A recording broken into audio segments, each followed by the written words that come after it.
গৃহবদ্ধ করে দিলেন। কিন্তু সেই গোপী হা কৃষ্ণ বলে বলে কেঁদে কেঁদে তার প্রাণটাই ত্যাগ করে দিল। এবং সেই গোপী কৃষ্ণ দর্শন হলো সর্বপ্রথম, কারণ তার আত্মাটা চলে গিয়েছিল কৃষ্ণ দর্শন করবে বলে। তাহলে সেই গোপী সকায়ায় কেন কৃষ্ণ দর্শন হলো না? কারণ সে কংস রাজার অধীনে জন্মগ্রহণ করেছিল, তাই তার সকায়ায় কৃষ্ণ দর্শন হলো না। কারণ কংস কাউকে হরিনাম করতে দিত না, কৃষ্ণ নাম করতে দিত না, তাই সেই গোপীর সকায়ায় কৃষ্ণ দর্শন হলো না। আর এইদিকে অন্য গোপীরা ছুটে চলেছে কৃষ্ণ দর্শন করবে বলে। আর এইদিকে শ্রীমতী রাধারানী একটি নির্জন স্থানে বসে আছে আপন সখীদিগকে নিয়ে। সেই সখীকে বলছে, সখী দেখ দেখ এই বাঁশি কে বাজায়?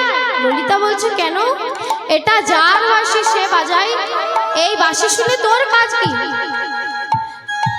তাই ললিতা বলছেন, শোন, আমার মনে হয় এটা তোর কালাচাঁদের বাঁশি। না না সখী, এটা আমার কালাচাঁদের বাঁশি নয়। এটা কি বাঁশি জানিস? এটা বাজে বাঁশি, বাজে বাঁশি, বাজে বাঁশি, বাজে বাঁশি, বাজে বাঁশি, বাজে বাঁশি, বাজে বাঁশি, বাজে বাঁশি, কালাচাঁদের নয় তো বাঁশি, বাজে বাঁশি, বাজে বাঁশি, এটা কালা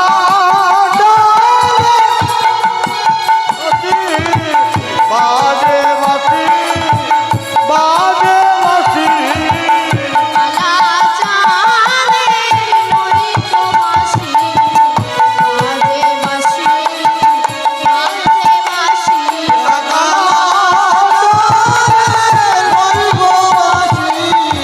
বাজে বাঁশি, বাজে বাঁশি,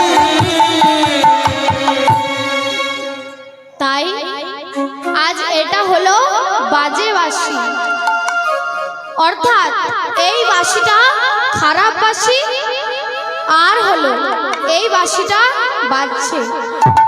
এই কথা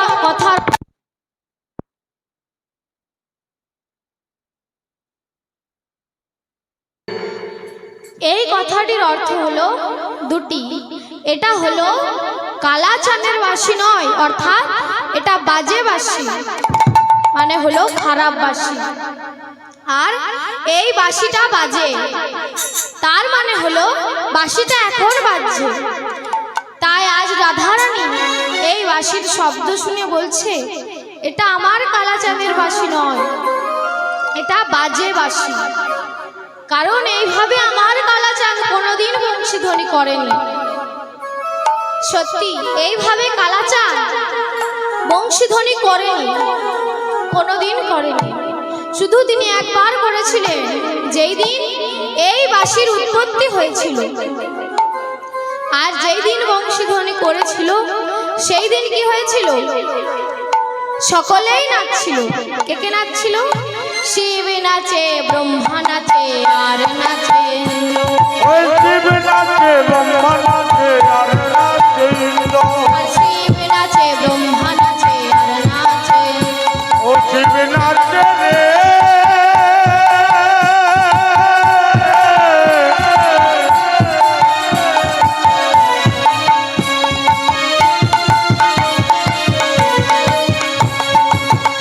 ও শিব নাচে,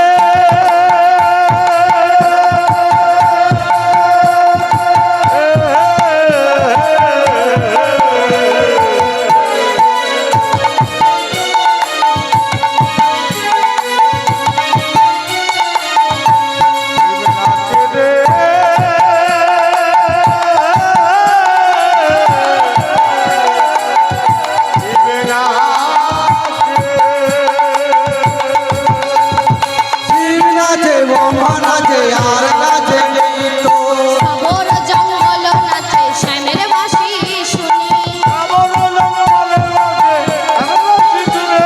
সাগর জঙ্গল নাচে, শ্যামের বাঁশি শুনি। আর সকলেই নাচছে, সকলেই নাচছে।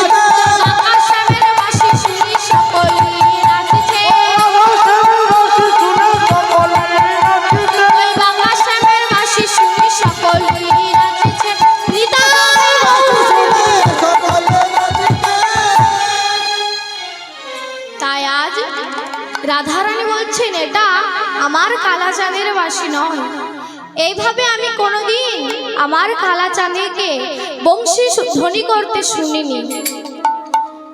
তাই আজ রাধারানী কিছুতেই মানতে খুঁজছেন না যে এটাও কালাচাঁদের বাঁশি। তাই ললিতা বলছে, নানা রায়, এটা কালাচাঁদেরই বাঁশি। তাই রাধারানী বলছে, আচ্ছা এটা যদি আমার কালাচাঁদের বাঁশি হয়, তাহলে একটু বাজাই রেখে বাজাতে বলবো। বাজায় রেখে বাজাতে বলবো। বাজাই রেখে বাজাতে বলবো।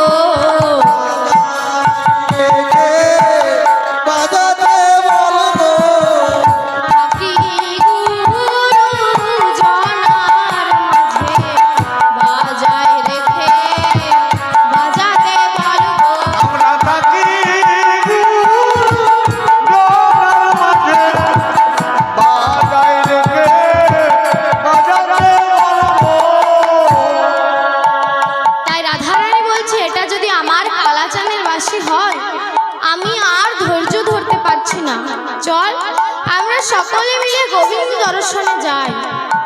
ললিতা বললেন, আজ তুই গোবিন্দ দর্শনে যাবি তো? আজ আমি তোকে ভালো করে সাজিয়ে দিই, তুই আয় আমার কাছে। রাধারানী বলল, না না, আজ তোকে সাজাতে হবে না, আজ আমি নিজেই সেজে নেব। তাই রাধারানী সাজছেন কেমন ভাবে? রাই সাজে, বাঁশি বাজে, না করিল ওরে রাই সাজে, বাঁশি বাজে, না পড়িল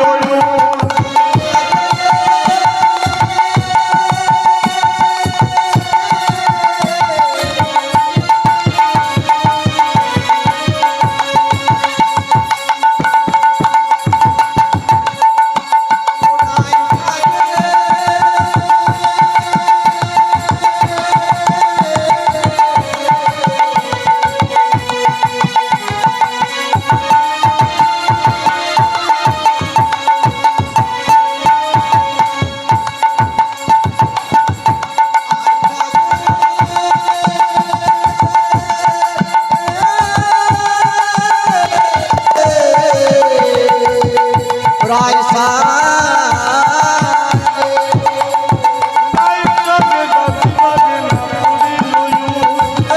সাজে বাসি বাজে না পড়িল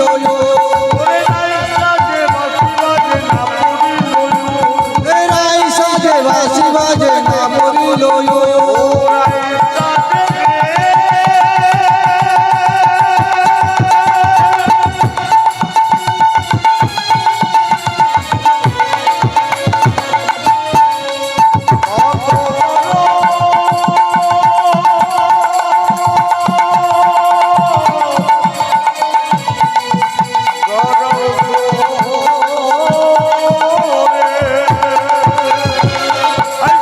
বাসি বাজে না পড়িল রায় সাজে বাসি বাজে না পড়িল কি করিতে কি না পারে সবই হইল কি করিতে কি না পারে সবই হইল দুপুরে চলে রায় বাঁধেকে শোভা দুপুরে চলে রায় বাঁধেকে শোভা পায়ে বাঁধে ফুলো মালা না করে বিচার পায়ে বাঁধে ফুলো মালা না করে বিচার সকলি উলোটা সকলি উলোটা সকলে উলুদা আই ধনী রামার সকলি উলোটা ধনে আমার সকলে উলুদা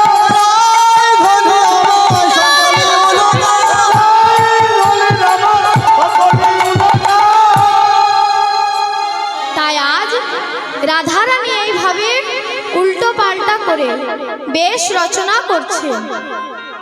তাই দেখে আজ কেমন ভাবে রাধারানী বেশ রচনা করছে। মুকুরের শব্দের অর্থ, মুকুরের শব্দের অর্থ কি? ও মায়েরা, মুকুরের শব্দের অর্থ কি?